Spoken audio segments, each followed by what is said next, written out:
নমস্কার বন্ধুরা, welcome back to my channel Champa Rannaghar. আজ আমি নতুন কাঁচা আলু দিয়ে দুর্দান্ত স্বাদের নাস্তার রেসিপি বানিয়ে দেখাবো। তাহলে চলুন বন্ধুরা দেখে নিই। নাস্তাটি বানানোর জন্য এখানে 5টা ছোট ছোট আলু নিয়ে নিয়েছি ধুয়ে।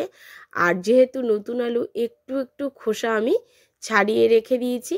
নতুন আলু যেহেতু খোসা খুব বেশি ছাড়ানোর দরকার নেই। এখন একটা গ্রেটার নিয়ে নিয়েছি, আর গ্রেটার দিয়ে আলুগুলোকে খুব ভালো করে গ্রেট করে নেব, যাতে গ্রেট করা যে আলুগুলো বেরোবে সেগুলো যাতে একটু লম্বা লম্বা হয়। তার জন্যে গ্রেটার থেকে একবারে আলুগুলো গ্রেট করতে হবে। প্রথমে একবার যাবেন, গ্রেট হবে, আবার এসে আবার গ্রেট করবেন। ঠিক এইরকম লম্বা লম্বা হবে আলুগুলো গ্রেট করলে। এবারে দেখুন আলুগুলো গ্রেট করা আমার হয়ে গেছে। একটা পাত্রে জল নিয়ে নিয়েছি। এখন আলুগুলোকে খুব ভালো করে কষলে কষলে ধুয়ে নেব। আলুগুলোর ভিতরে কিন্তু প্রচুর বালি থাকে বন্ধুরা, খুব ভালো করে পরিষ্কার করে ধুয়ে নেবেন।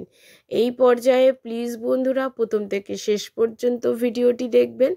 আর ভিডিওটি কোথাও যদি একটু ভালো লেগে থাকে অবশ্যই লাইক করবেন, প্রচুর প্রচুর শেয়ার করবেন, আর কমেন্ট করে জানাতে ভুলবেন না। আলুগুলো গ্রেট করে খুব পরিষ্কার করে ধুয়ে নিয়েছি, আশা করছি বুঝতে পারছেন। এখন আলুগুলোকে একটা পাত্রের মধ্যে ঢেলে নেব। একটা বড় পাত্রের মধ্যে আলুগুলোকে ঢেলে নিচ্ছি, গ্রেট করা আলুগুলো।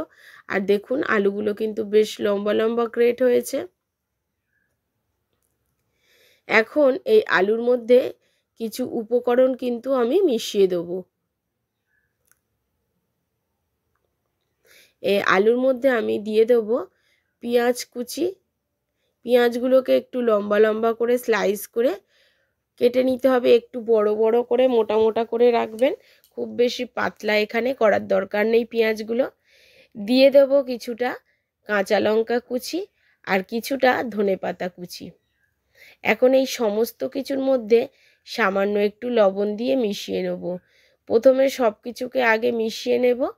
পেঁয়াজ, কাঁচা লঙ্কা, ধনেপাতাটাকে গ্রেট করা আলুর মধ্যে প্রথমে খুব ভালো করে মিশিয়ে নিচ্ছি।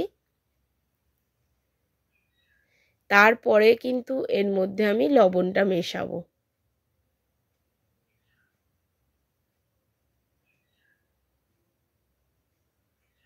এইভাবে একবার কাঁচা আলুর এই নাস্তাটি বানিয়ে দেখবেন বন্ধুরা, খেতে লাগে দুর্দান্ত টেস্টি, মচমচে মজাদার, আর ভিতরে কিন্তু একটা স্টাফিংয়েরও ব্যবস্থা আছে। এখন এর মধ্যে দিয়ে দিলাম পরিমাণ মতো লবণ। লবণ দিয়ে আবারও আলুগুলোকে আমি মেখে নিচ্ছি।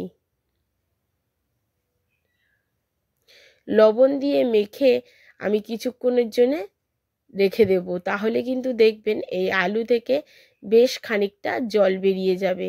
আর এদিকে কিছু কাজু বাদাম আর চীনা বাদাম নিয়ে নিয়েছি।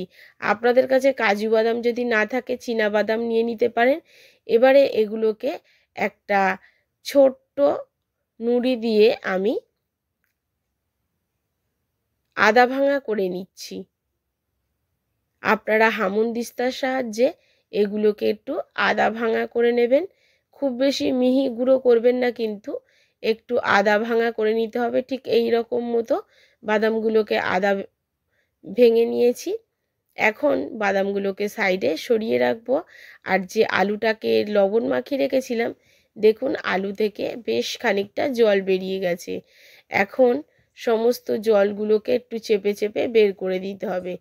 এই জলটাকে আমি ফেলে দেবো। এই জলের মধ্যে প্রচণ্ড বালি থাকবে বন্ধুরা, দেখতেই পাচ্ছেন। জলটাকে বের করে নিয়েছি, আর আলুগুলো কিন্তু বেশ নরম হয়ে গেছে। এখন এর মধ্যে দিয়ে দেবো কাশ্মীরি লঙ্কার গুঁড়ো, হলুদ গুঁড়ো, জিরা গুঁড়ো আর চাট মশলার গুঁড়ো। অবশ্যই কিন্তু বন্ধুরা এই মশলাগুলো ঠিক এই টাইমে অ্যাড করবেন।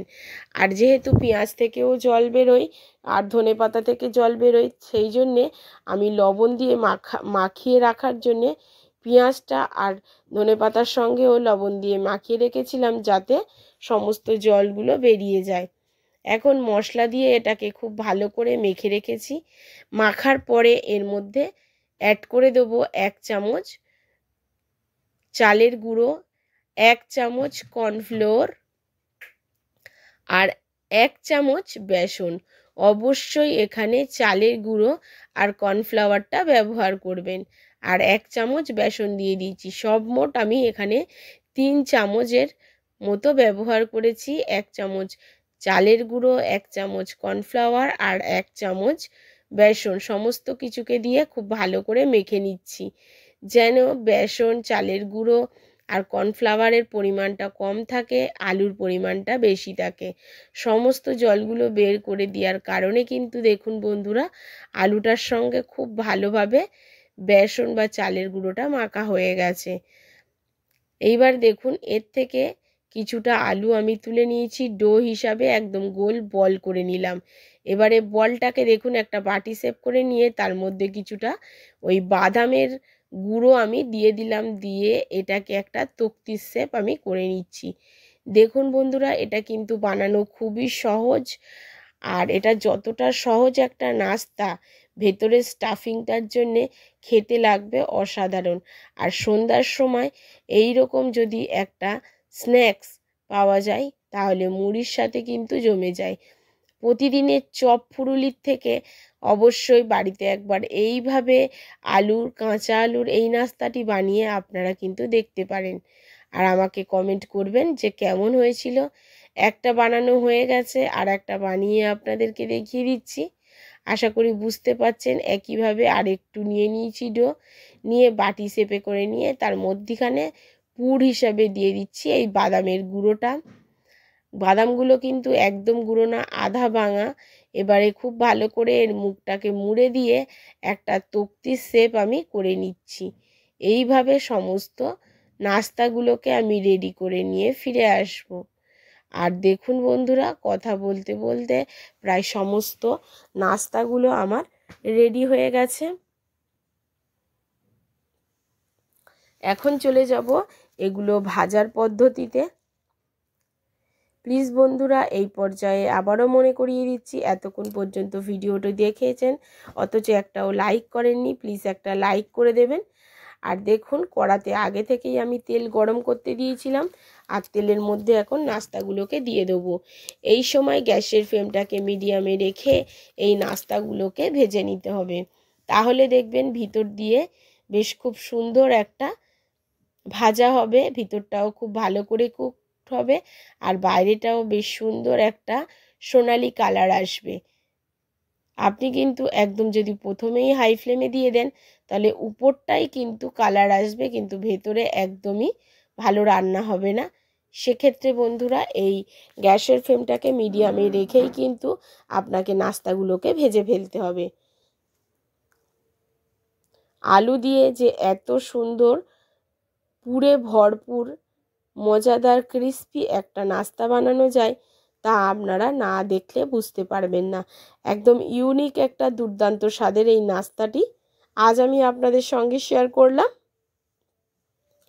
আর দেখুন বন্ধুরা, সামনে দিয়ে নাস্তাগুলো তুলেও আপনাদেরকে দেখিয়ে দেবো বেশ কতটা সুন্দর কালার আর কতটা মচমচে, আপনারা দেখলেই কিন্তু বুঝতে পারবেন। একটা ফাটিয়েও আপনাদেরকে আমি দেখিয়ে দেবো। সমস্ত নাস্তাগুলোকে ঠিক এইভাবে ভেজে নিয়ে আমি ফিরে আসছি।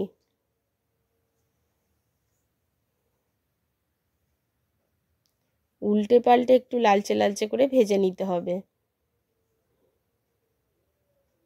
দেখুন বন্ধুরা কালারটা কতটা সুন্দর এসছে, আর সামনে দিয়ে আপনাদেরকে দেখিয়েও দিচ্ছি। এবারে একটা ভেঙে আপনাদেরকে দেখিয়ে দেবো, আওয়াজটা শুধু শুনতে পাচ্ছেন। আর একটা দেখুন কত সুন্দর আওয়াজ,